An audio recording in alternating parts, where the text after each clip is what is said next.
After the modest success of its predecessor, and what would become one of the best action flicks that come in the last few years, Keanu Reeves returned as this particular character.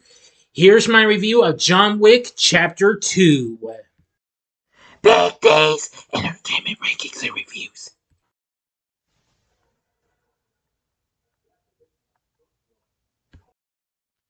So greetings, my fellow YouTubers, and welcome to Big D's Entertainment Rankings and Reviews. My name's Dual, better known to you as the Big D, and this time around I bring to you a review of the 2017 neo-noir action thriller flick John Wick Chapter 2, released by Summit Entertainment, directed by Chad Stahelski, written by Derek Kolstad, starring Keanu Reeves back as the title character, along with Common, Laurence Fishburne, Riccardo Scamarcio, Ruby Rose, plus the late great Lance Reddick, Pierre Stormare, Bridget Moynihan, Franco Nero, John Leguizamo, and Ian McShane. This is the sequel to John Wick from 2014. And this time, of course, Wick is forced back into his old life to fulfill a blood oath to a crime lord named Santino D'Antonio. Anyway, this would do even better than its predecessor, and it did get some pretty good reviews too. And I thought this was pretty good and what have you for what it had to offer. Now, before I get into the review, if you haven't seen my review of the first John Wick, I advise you to click on the card that is coming up right about now. There we go. So that way you can catch the review if you might have missed it, or if you want to see it again if you'd like. Give you a few more seconds before I get into this. Okay, now on with the story. John Wick recovers his stolen Boss 429 Mustang from Abram Tarasov, the late Vigo's brother. Wick dispatches Tarasov's men in a violent rampage that heavily damages the Mustang but spares Tarasov under the promise of peace and returns home. Wick has his Mustang taken for repairs by Chop Shop owner Aurelio. John is visited by the Camorra crime boss Santino D'Antonio, who reminds him that he helped John complete his impossible task, which allowed John to retire and marry Helen. In return, John swore to a marker, an unbreakable vow symbolized by a blood oath medallion. Santino presents the marker to demand services from John, who declines. Santino retaliates by destroying John's house with a grenade launcher.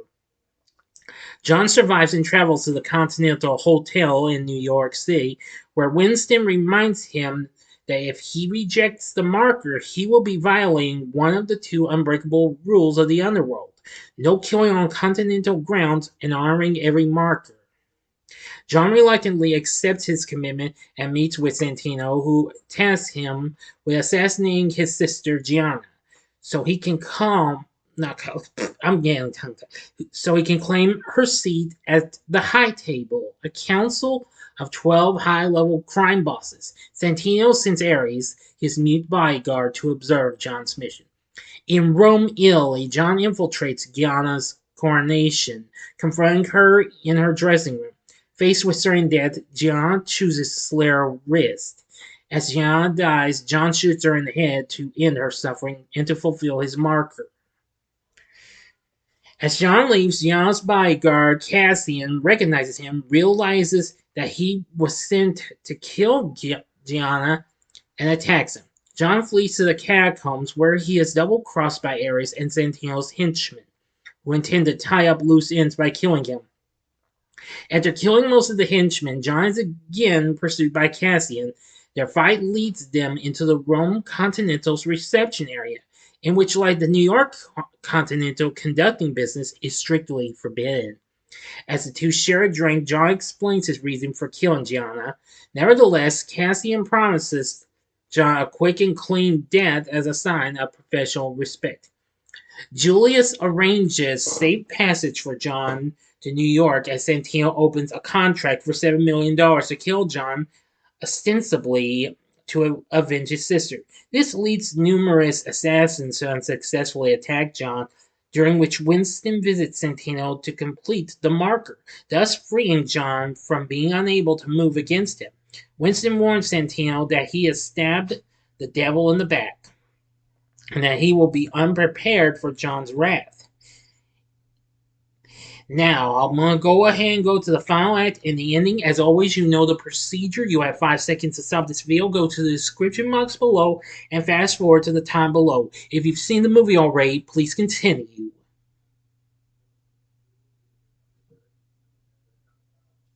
Okay, you've been warned. Injured from numerous attempted assassinations, John is then confronted by Cassian in the subway. After a vicious fight, Cassian is left with a knife stuck in his aorta. The badly injured John seeks help from an underground crime boss known as the Bowery King, whose subordinates treat John's injuries. Intrigued by John's intent to kill a member of the High Table, the Bowery King sportingly gives him a gun with only 7 bullets, 1 for each million of the contract, and directs John to an art museum where Santino holds a gala. John pursues Santino throughout the museum, killing his remaining henchmen, including Ares, who gives Santino enough time to escape to the Continental, where he intends to remain indefinitely in its sanctuary. Despite Winston's warnings, the exasperated John shoots and kills Santino in the Continental Lounge. Excuse me again. The next day, Winston meets with John and explains that the Camorra has doubled the contract on John, offering it globally for conducting business on continental grounds per the High Table's rules. Winston is forced to declare John excommunicado, terminating all his access and privileges to underworld resources. However, Winston delays activating John's excommunication by 1 hour, giving him a head start, and provides him with a marker for future use. Before leaving, John advises Winston to warn every other High Table assassin that he will kill anyone who tries to hunt him. John departs with his dog as Winston makes a call enacting John's excommunicado to be activated in 1 hour. As news of the imminent contract disseminates, cellular phones begin to ring all around and John begins to run. End of story. So what did I think of John Wick Chapter 2? Well, I will say I do think it's a really good sequel, and I liked it just about as much as the first film. It had a lot of action, what have you, and that's what critics really enjoyed. The action sequences were really good. I especially liked the scene where John was taking out all the baddies in a room that was like all mirrored and what have you. That was pretty blooming awesome. I really liked that. The direction of the film was good, so was the editing and the visual style. Everyone praised that. And the performances from the cast, especially particularly Mr. Reeves. Which everyone knows, the first film put him back on the map after all these years. So anyway, I really liked it. They had Tyler Bates and Joel J. Richard back on board to do the score, which again was really good. Anyway, the film did well and made 92 here in the US and Canada and 79 million overseas, which it brought its total to 171 million worldwide against its $40 million budget.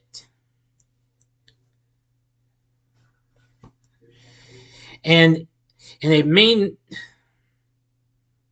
the film grossed $90.5 million worldwide in its first 9 days of release, surpassing the entire theatrical gross of its predecessor.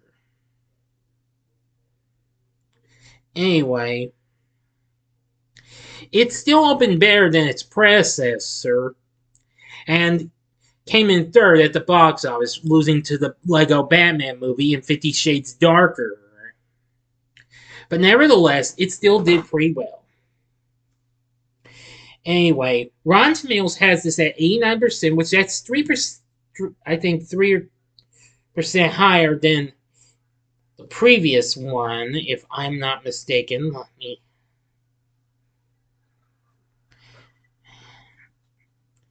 Let me see. Hang on just a second. Yes, which is 3% higher than its predecessor. And according to them, they say that this film does what a sequel should, which in this case means doubling down on the non-stop, thrillingly choreographed action that made its predecessor so much fun. I couldn't agree more. Yes, it had a lot of good action sequences. I never thought we could get much more action from a big sequel like this. This was absolutely incredible, and I really did enjoy it.